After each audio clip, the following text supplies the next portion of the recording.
Hello, hello, hello. Last part na ng Mateo, chapter 13. And few verses, 53 to 58, so more or less 5 or 6 verses. Tama ba? 3, 54, 5, 6, 7, 58, 6 verses.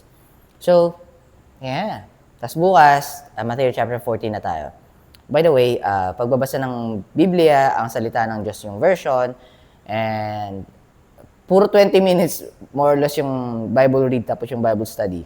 Paigsiin natin to. Paano? Simulan na natin. Hindi tinanggap ni Jesus sa Nazareth. Mali agad yung pagbasa, no? Hindi tinanggap si Jesus sa Nazareth. Before I read the Bible, when in my networking days, yon. In my networking days, siguro mga year 2025, 26 onwards. So, mga 5 to 10 years yata ako sa network marketing dati. Multi-level marketing, networking. So, dami doon na ngayon lang nagsisink in sa akin na pinupula pala nila yung yung tinuturo sa amin sa mga seminars, sa mga trainings. Dami doon talaga ma-encourage ka. Tapos parang ang tatalinaga. Kasi inaral naman nila para ma-incorporate nila doon sa ginagawa nila, sa craft nila. But there's a lot of teachings in network marketing here in the Philippines especially that has been pulled up from the scriptures. For example, katulad dito, hindi tinanggap si Jesus sa Nazareth, where he came from or where he grew up. Ang tumatak sa akin is, dati, na hanggang ngayon, kahit hindi ko nabasa pa yung Bible front to back before, walang propeta sa sariling bayan. Ibig sabihin, sa sariling bayan mo, they're the one who's going to not trust you right away. They're the ones who's not going to believe you right away, especially if you're sharing good news. So, it is written sa Bible din pala, walang propeta sa sariling bayan. So, na-share ko lang kasi parang bumalik, nag-cycle. Tapos, ayun pala yun, doon pala nila na-pull up yun. Walang propeta sa sariling bayan. Although, one example. Pero yung walang propeta sa sariling bayan, medyo magigets mo yun. Parang sa Bible nila kinuha yun. Pero mas marami pa eh. Like service to many leads to greatness. Yung pinanghawakan ko yun, galing kay Jim Rohn. Nung narinig ko yung kay Jim Rohn dati, service to many leads to greatness. Kaya naisip ko na yun, paano ba ako mag-serve? Kaya lang ang intention ko, how to be great. So yun, nag-create nga ako ng YouTube channel. Dati network marketing, strategizing, how to lead. So leadership yung tinuturo ko before. Sinishare ko doon sa mga naging member ko doon sa network marketing business ko dati. Tapos, nung umalis ako sa network marketing, na-interest naman ako sa Tamiya. Nung natututo na ako ng Tamiya na nagkakapanalo na nanalo na maabot na sa finals, naisip ko naman i-share yung knowledge. Yung bawat experiences, tapos kunyari natalo ako, bakit ako natalo, share ko yun. Nanalo ako, ba't nanalo, share ko yun. Sa mga strategies sa 3 minutes na, sa mga pag-setup ng Tamiya. And then now, yun nga, service to many. So sabi ko, sige, serve ako. Share ako. Para lumaki yung community. So the more na lumalaki yung community ng Tamiya, kasi natuto na rin ako mag-martial. So nagkaroon na rin ako ng trabaho doon sa Tamiya industry na parang referee. Natuto na ako na. Tapos nag-share ako, nakikilala ako ng mga tao. And then ini-invite ako sa Mindanao, sa iba-iba lugar, dito sa Luzon. Sa Visayas hindi pa ako nakapunta. Pero sa Mindanao siguro twice or thrice na ako nakapunta. Twice. But anyways, why am I sharing that? May mga bagay na maririnig ka sa ibang tao, tapos nagagamit sa secular o sa makamundong bagay na galing pala sa Biblia. So anyway, tuloy na tayo. Pero feeling mo naman di tayo abot ng 10 minutes. Ulitin ko lang yung title. Hindi tinanggap ni Jesus, ayan na naman, mali na naman ang basa. Hindi tinanggap si Jesus sa Nazareth. So may connecting verses, correlated verses, Mark chapter 6 verse 1 to 16, tsaka Luke chapter 4 verse 16 to 30. Okay, verse 53 tayo. Pagkatapos mangaral ni Jesus sa pamamagitan ng mga talinhaga, ay umalis na siya. 54, pumunta siya sa sarili niyang bayan at nangaral doon sa kanilang sinagoga. Sarili niyang bayan, sa Nazareth. Nangaral doon sa kanilang sinagoga. Namangha sa kanya ang mga kababayan niya. Sinabi nila sa kanya, Alright. Sinabi nila sa kanya, saan kaya niya nakuha ang mga karunungang iyan? At ang kapangyarihang gumawa ng himala? 55. Hindi ba't anak siya ng karpintero? Hindi ba't si Maria, ang kanyang ina, at ang mga kapatid niya ay sina Santiago, Jose, Simon, at Judas? Okay. Tignan niyo po ito doon sa mga nagsasabing si Mary ay perpetually sinless, virgin, perpetually. Tama ba? Yung word na perpetual is perpetual. Check ko lang baka mali yung pagkakana. Continuing forever, everlasting. Alright, so tama naman yung, yung nasa isip ko, meaning nung perpetual sa isip ko. Perpetual virgin and sinless. Patignan niyo po rito Hindi ba't siya ang anak ng karpintero, which is talking about Joseph the carpenter, the father who stands stepfather of our Lord Jesus Christ? Hindi ba't si Maria ang kanyang ina at ang mga kapatid niya ay sina Santiago, James, Jose, Joseph, Simon, at Judas, Sabi ko sana Judah pero feel ko Judas nga rin to sa English 56. Hindi ba't ang lahat ng kapatid niyang babae, kapatid niyang babae, ay dito rin nakatira sa atin? So, how can be Mary Magdalene living in Nazareth? She's Mary of Magdala.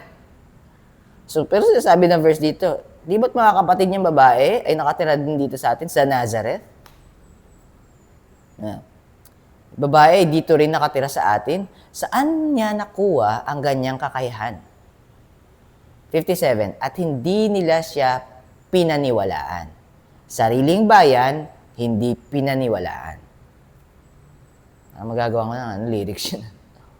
Kaya sinabi ni Jesus sa kanila, ang isang propeta ay iginagalang kahit saan, maliban lang sa sarili niyang bayan at pamilya. So, dun sa nadinig ko dati, walang propeta sa sariling bayan. Iba lang yung way ng delivery, iba lang yung way ng pagkaka-phrase, but pointing to the same thing. Pointing to the same thing.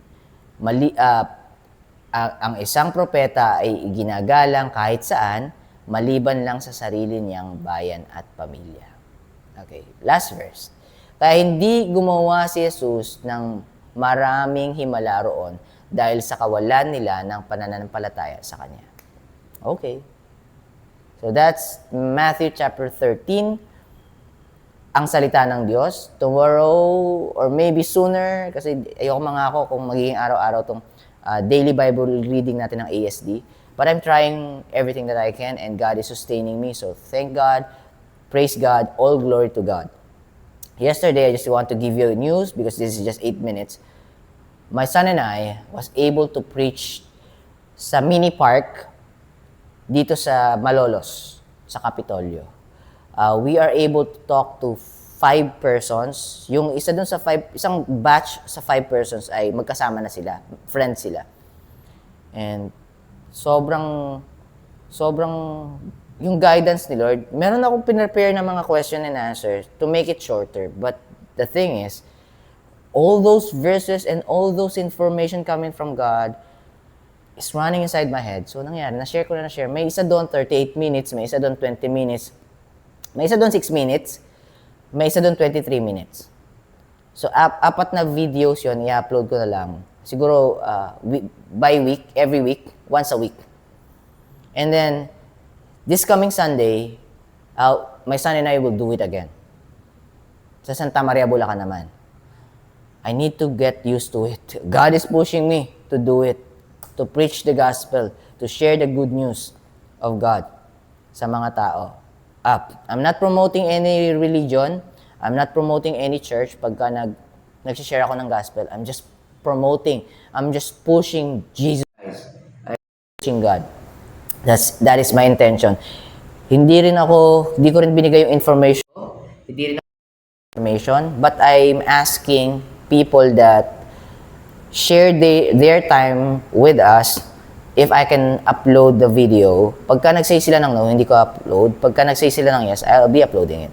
Just to share there are a lot of point of views. Apat na different point of views yung na actually hindi siya dialogue, ay hindi siya monologue, it's a dialogue. It's actually a conversation that turns to positive. There's one girl, one woman. She was crying, a bit teary-eyed.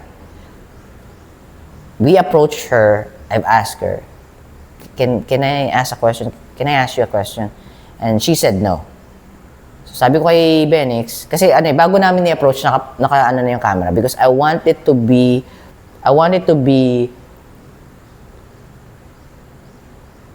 raw. I don't want it to be scripted. So palapit pa lang kami, sabi ko diyan, nak, parang yun yung kinoconvict ako ng Holy Spirit, na parang yun yung kausapin natin. Although nakita ko na yon, pero maghahanap pa rin ako, tapos dun din babagsak. So sabi ko, nak, ayun na. So sabi ko, nak, sige, pagka malapit na tayo, saka mo-point yung camera. And then approach ko na yon. Without knowing how they will respond or if they are going to allow us to ask them questions. But anyways, that's it. Abangan nyo na lang po yun. But before I let you go, Matthew chapter 11, verse 28, 29, 30, come unto me, all ye that labor and are heavy laden, and I will give you rest. Our Lord Jesus Christ is inviting all of us. Take my yoke upon you. Learn of me, for I am meek and lowly in heart, and ye shall find rest unto your souls. For my yoke is easy and my burden is light. James chapter 4, verse 7. Submit yourselves therefore to God, resist the devil, and he will flee from you. If you want the devil to flee away from you, all you have to do is to submit yourselves to God. God bless you guys. Keep safe.